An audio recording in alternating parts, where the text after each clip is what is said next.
बातमी आपल्या हक्काची। सांगोला तालुक्यात दुष्काळाचे झळा बसू लागले आहेत। प्रशासनाने तातडीने उपाययोजना कराव्या। डॉक्टर भाई बाबासाहेब देशमुख।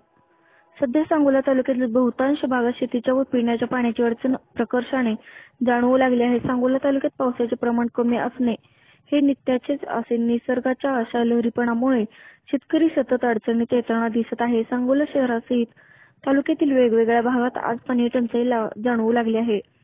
कोळा भागातच शेतीच्या पाण्याचे जे तलाव आहेत त्यामध्ये बुद्धेहाळ यमाई व तलावात आजही पाणी सोडले गेले नाही।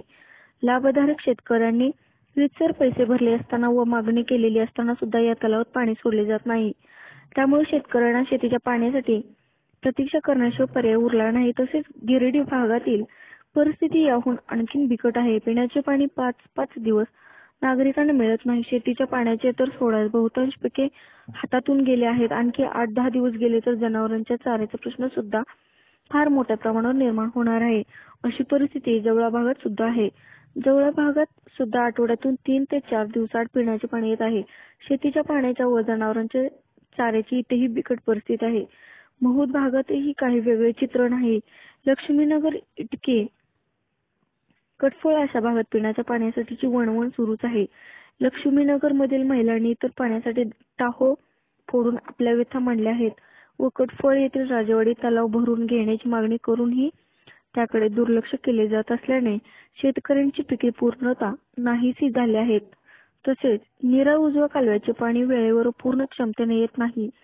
त्यामुळे हे पाणी शेवटच्या शेतकऱ्याच्या शेतात जात नाही।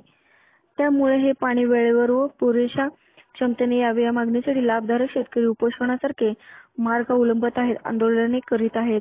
तसेच नाझरा, एकतपूर या भागात सुद्धा पाण्याचा तुटवडा जाणवत आहे। बेलवण नदीला पाणी सोडले नसल्याने सदर भागातील पिके नाहीशी झाली आहेत। तसेच पाणी पुरवठा विहिरी सुद्धा पाण्याविना कोरड्या पडलेल्या आहेत। सदर भागातील बोरला सुद्धा पाणी नाही। ही परिस्थिती विचारात घेता येणारा काळ फारच कठीण असेल हे मात्र नक्की। अशी परिस्थिती तालुक्याच्या सर्वच भागात कमी अधिक प्रमाणात सुरू झाली आहे।